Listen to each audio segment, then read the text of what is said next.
చంద్రబాబు నాయుడు గారి నాయకత్వంలో కూటమి ప్రభుత్వం ఏర్పడిన తర్వాత సంక్షేమం పెద్ద ఎత్తున అమలవుతా ఉంది.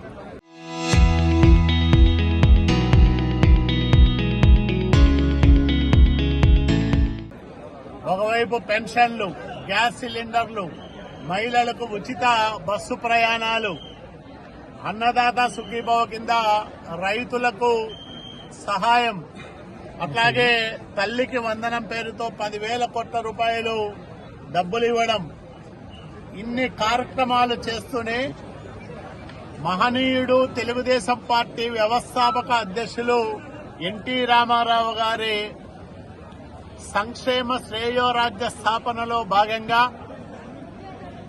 ప్రతి కుటుంబానికి పక్కా ఇల్లు నిర్మించి ఇవ్వాలనే ఒక దృఢ సంకల్పంతో వేసిన తొలి అడుగే ఈరోజు రాయదుర్గం నియోజకవర్గ వ్యాప్తంగా 3,000 మందికి పైగా ఇళ్ల స్థలాల పట్టాలు, పొజిషన్ సర్టిఫికెట్లు పంపిణీ చేశాం.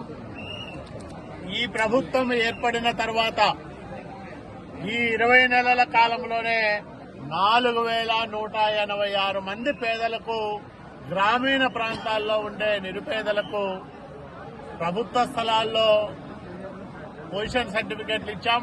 అట్లాగే ఇళ్ల స్థలాలు ఇచ్చాం. అట్లాగే వాళ్ళు ఎప్పటి నుంచినో బంజరు భూముల్లో నివాసం ఉంటా ఉంటే ఆ స్థలాలపైన వాళ్లకు హక్కులు కల్పించాం.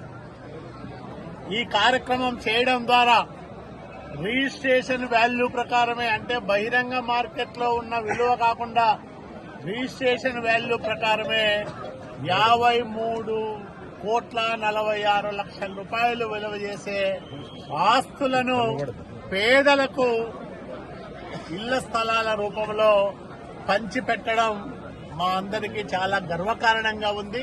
చరిత్ర సృష్టించినోడు ఇప్పుడు ఆ చరిత్రని తిరగరాయబోతున్నాడు. అబద్ధాల గోడల్ని బద్దలు కొట్టి నిజాలను రాగా మీ ముందుంచబోతున్నాడు. నిజమైన వార్తల కోసం వెంటనే డౌన్లోడ్ చేసుకోండి రా యాప్ని.